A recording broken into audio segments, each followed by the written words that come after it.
all right, look, I'm not going to waste your time. There are two things that keep you stuck in mental and emotional suffering, and I'm going to cover them in this video. And why, if you don't break free and understand the things I'll talk about, that you kind of stay stuck in this cycle that actually tends to get worse over time rather than better. So the first thing that you need to understand is that you are not the thoughts that are running through your head all day long. You are not this voice in your head. This voice in your head is actually a biological program that has been installed in you. But what has happened is you have been believing this voice, these thoughts in your head, to be who you are. And this is incredibly dangerous because these thoughts do not have your best interests at heart. They do not want what you want. They only want comfort, safety, pleasure. And when you really think about it, a lot of those things do not actually move you in the direction that you want to go in your life. And this mind of yours, this voice inside of your head, it is a stress machine. It is creating all kinds of suffering and is constantly bringing up all kinds of terrifying scenarios that could happen to you one day in the future. And it's going back into the past. It's replaying all kinds of bad things that happened to you back then.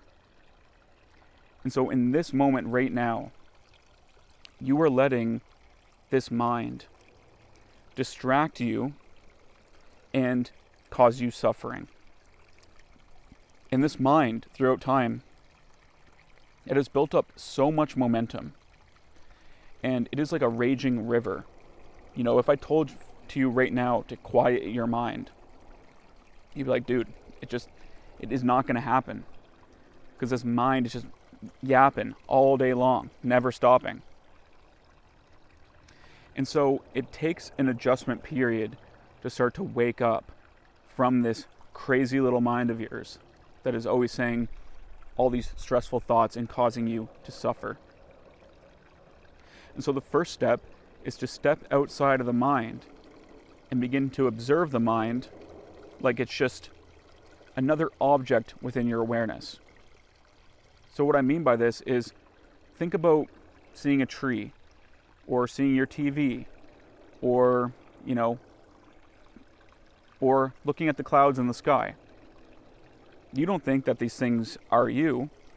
It's pretty obvious that they're not. They're happening outside of you. But this is the same thing that's happening with your own mind. Your mind isn't actually you. It's something that's happening inside of you. And what I mean by this is that you are the awareness that the mind is happening within. But what happens is when we give our attention and when we give our interest to this mind, then it leads us wherever it wants us to go, which is into suffering, into stress, into anxiety. So by beginning to step outside of the mind and to not follow it where it wants you to go, you begin to gain more control and clarity over your internal state, where you're not trying to banish this mind. You're not saying that you're not welcome here. You're saying, hey, you actually are perfectly welcomed here, but I have the ability to not listen to you if I don't want to. I don't need to buy into every single thought you tell me and worry about it. So, for example, you go to bed at night, all of a sudden your mind starts acting up, starts playing out all these scary, stressful scenarios.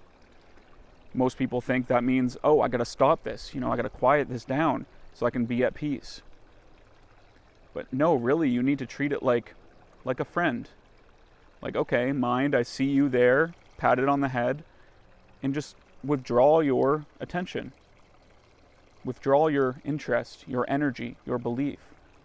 And just treat it like you would some, crazy friend who is just total psychopath, always saying crazy things.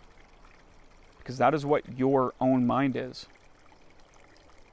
But we have so deeply believed in this mind for so long that this is going to take a lot of time. Because the thoughts in your head, they arise as your voice, as if they are you.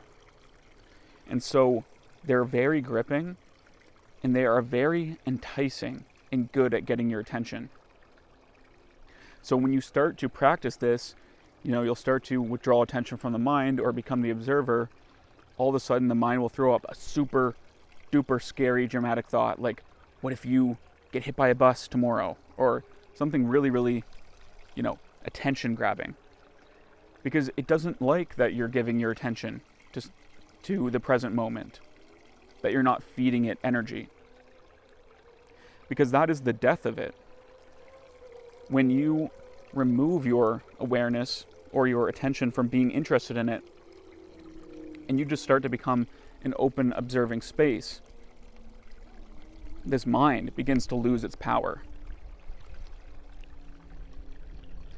This mind begins to lose its power. So the second thing that keeps you suffering, and this works in tandem with the mind to keep you stuck in a state of literal, misery, or at least it kept me personally stuck in a complete state of misery, is neglecting your emotional health. And what I mean by this is not processing your emotions, suppressing your emotions when they come up, and storing them in the body. So what happens is we have all of these painful feelings that all of us, all humans, deal with on a daily basis. And because they're painful, we feel like, okay, if we escape from them, distract from them, look for comfort from them, or push them away, then that's the way that we deal with them. But what actually ends up happening when you try to push your emotions away is they get stored in the body, and they actually become far worse over time. Because what ends up happening is you stack layers upon layers upon layers of negative emotion and traumatic experiences into your body. And then when you're just going throughout your life, living your life, guess what's down there? All of these suppressed negative emotions. Extremely painful, hard to deal with. And you become like a boiling kettle, just ready to blow at any moment. And this is how people have emotional meltdowns or midlife crises, is that for their entire life, they've been pushing their emotions away, and they have not been processing or dealing with them. And what ends up happening is these painful emotions comes up, and it triggers your thinking, and they work as a cycle together to keep you in a state of misery and suffering. Because when a painful emotion comes up, it triggers 1,000 thoughts about that emotion, which just further reinforces the negative emotion, and it just becomes a suppression loop. And you really can't break free from this cycle until, first of all, like I said in the beginning of this video, you begin to wake up outside of the mind, and you begin to just observe your mind rather than being lost in it and being the mind. And until you start to bring awareness to your emotions. And you start to, instead of suppressing your emotions and trying to escape them and look for ways to get away from them, you begin to turn towards them. You begin to embrace them, welcome them like you would a close friend.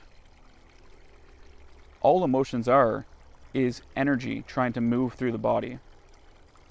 And what has happened in the human condition as a collective is we have stopped letting the emotions move through freely. Instead, we put a cap on them with our own personal will, our own effort, and try to hold them down. And this takes a whole ton of energy to do. So when you stop trying to suppress your emotions, when you stop trying to hold this emotional pain down, it begins to come to the surface. And yes, it will be painful, but it is far more painful to keep these emotions stored for the rest of your life. Because until you deal with them, they just stay in the body, causing constant and consistent suffering and pain, and also feeding into this anxious thought loop of overthinking. So yes, when you start to remove the seal that you have put on these emotions, the dam wall starts to break, and many painful feelings might arise to the surface. But the more you can just embrace the rainbow of experience, the way it is showing up, the less you try to resist the way things are. And the more you just begin to sit with these feelings and allow them, the more they start to process in your body, and over time you suffer less and less. And this is how I personally dealt with my severe anxiety. I had extreme emotional suffering. I was struggling with many addictions, and it was just a horrible space to live in because I had no comfortability in my body. It's not comfortable to be me.